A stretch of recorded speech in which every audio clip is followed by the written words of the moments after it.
So you've had enough of not being able to work hard on your goals. You're tired of sitting down to do a task, but you just can't find that energy to start. I've been there, and it genuinely sucks, because I know you want to work hard, otherwise you wouldn't be watching a video like this.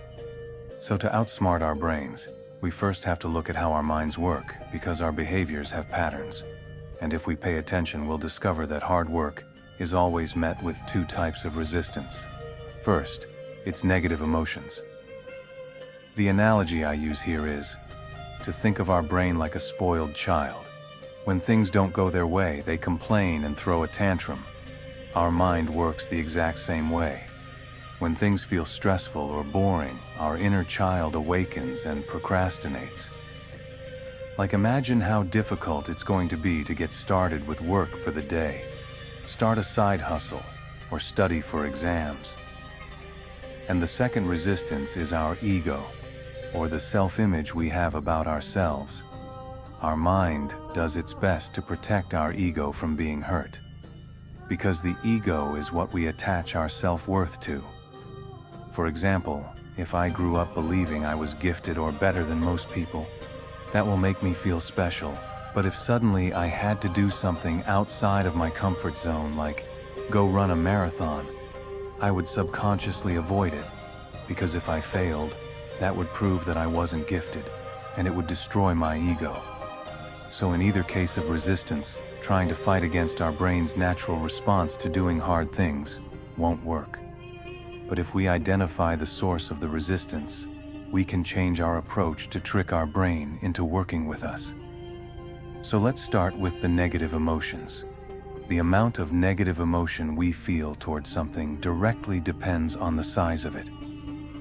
For example, the feeling of boredom would be substantially worse if I knew I had to spend 1 month without my phone versus spending 1 hour without it. I would feel substantially more overwhelmed if I had to write an entire book than if I had to write 1 paragraph. Our mind naturally acts this way. So what if instead we shift the goal? So the first tip is to tell yourself that you're only going to do the hard thing for a little bit. This means that you are only going to take a tiny step. Getting jacked feels impossible, but let's just do some sets of bench press. Running a 10K sounds really far, but let's just run 1K instead. This technique is called the 2-minute rule, in which James Clear says, we can lower the stakes of the task, so the negative emotions don't feel so overwhelming. So do the hard thing just for a little bit, and then reevaluate how you feel. What would it look like to just do it for a little bit longer? Or how would it feel like if we did 1 more bench press?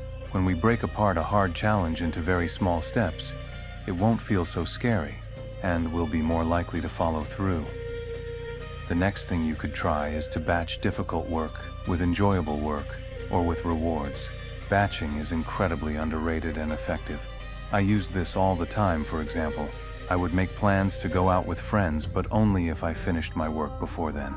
Or I'd only watch an episode of my favorite series if I did all my tasks for the day. Try to find ways to encourage hard work with enjoyable things, and the negative emotions around it won't be so high, and you'll be more likely to do it. So let's move on to ego now. So our ego is formed based on all of our past experiences, and it defines who we are and shapes our reality. All our actions, feelings, behaviors, even our abilities are always consistent with our self-image. We act based on the beliefs we have about ourselves. So the key to actually tricking our brain is to align our identity with the actions of the type of person we want to become, and not the end result. Take this as an example. Don't say that you are super jacked, but instead say to yourself that you are someone who works out. One of those is based on progress and based on actions. The other one is based on fantasy. And now I want you to realize that tricking our brain is not a permanent solution to getting us to do hard things, but once we are able to cultivate consistency in our work and in our habits, that itself becomes the key to encourage us to keep going. Consistent action leads to progress, which leads to motivation. Seeing gains in muscle growth will give you motivation to go to the gym. And the more you go and stay consistent, the better you will become at exercising, and as well as your physique. I would appreciate it if you could like and subscribe to show some love. Until next time.